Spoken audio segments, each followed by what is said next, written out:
necessarily handy for most of the game there, but probably maybe a good learning curve as well for some of the new guys that came in. Exactly, yeah. Like if you think there's 8 academy players in the 23 there, like, so it's an unbelievable experience. A couple of new caps off the bench, a few guys, starting for Leinster for the first time or playing in the RDS for Leinster for the first time. So on top of that, really, really pleased with the result, the outcome. There's lots of parts that we can definitely be better at for sure, but like that's what you expect from younger players. Reasonably clinical in the first half in terms of taking some of the opportunities, which sort of settles us down. It means like the conditions are so difficult out there, so it was going to be hard for Cardiff to chase the game when they're behind. So, credit to the lads. I thought the senior guys, how they led.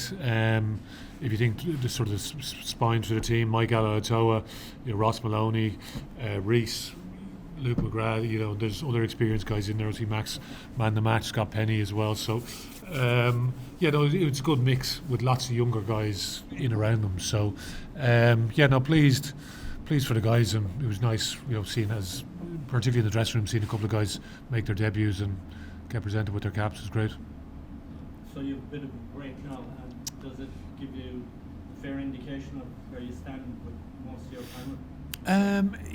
This is like, even though we're going to actually take a break next week, but it feels like this week was the start of sort of a new period for the group, and when we come back in, we'll work hard, make sure the guys get plenty of work into them for our next game here against Dragons in a few weeks' time. So then we've a game against Edinburgh, so it's with a training week in between, so it's really those 4 weeks where we'll look to work the lads hard, trying to improve, and hopefully guys will step up with that as well. So, and that's what we want, and that creates a bit more pressure.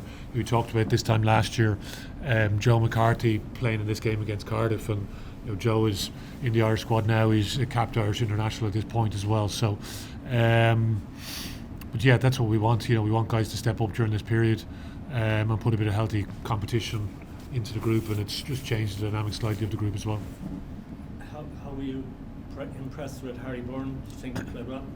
Harry, I thought he led the week really well. So it's not just the game itself, it's the flow into the week, and that was the pleasing thing. So seeing Harry take control of the week, and again for your 10s, that's what you want. It's not just the performance part; it's making sure that you're very clear on lots of other people's roles, not just your own. So and that's what the grade 10s do. So really positive step this week for Harry. Even Charlie coming off the bench, Charlie Textor, again another bit of experience for him as well. Again, another academy player, doesn't have a huge amount of game time under his belt at this level. So pleasing for him to get another outing there as well.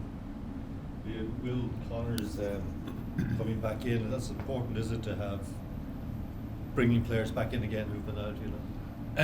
He's had just a bit of an unlucky run, Will, but you see him thrown himself into everything. So again, whatever, he got 25 minutes there today. So really, really, really positive that to get Will back, because I think he'll be a huge asset to us for the rest of the season. Hopefully, it's good.